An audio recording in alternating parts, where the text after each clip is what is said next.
Right, ladies and gentlemen, welcome back to the channel. Right in front of me we have one of those vintage fighters from the Second World War, and I believe this is a Corsair, and they would actually fold their wings, so this might have been launched from, yep, they were launched from warships. And you can see right there, that's the hook, where when it came back to land, it would deploy that hook, and that will catch on the device on the deck, on the flight deck, and that will slow down the aircraft. It's got rack covered control surfaces, but the aircraft itself is metal, and that's the hook that would be used to arrest the aircraft when it lands.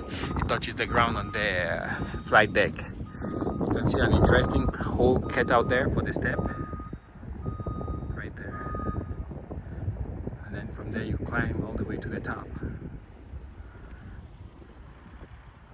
A design like this today, I don't think is going to pass muster. Somebody will fall and then they would have to scrap everything. But back in the day, they made it work. I think these were fighters, so this is where they would be shooting from.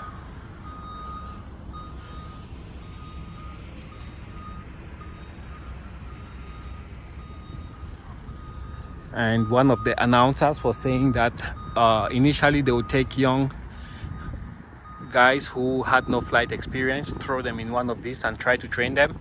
The attrition rate was very high, so they ended up starting with smaller aircraft, making sure that people got comfortable, built their hours, and then they could fly this more complex aircraft. From this video, it's very hard to tell you guys to describe how huge this thing looks. And there you have the cowling. I believe when you get to a certain speed, I don't know if this one is manually controlled, but for some aircraft you can actually close that cowling when cruising at very high speed and high altitudes, because there the air temperature drops, and you want to have a cleaner profile and also not cool the engine down too quick, depending on the circumstance. I think here you have the pitot tube, so the air goes in. And usually on the side somewhere you would have the static port, which is where you would take your stationary air, and then you compare the difference between the air coming in from the front and the air on the side, and you can determine your airspeed, which will be indicated to the pilot in the cockpit.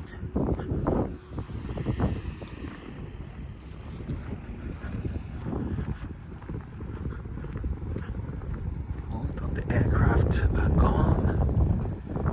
I wonder where the ultralights are.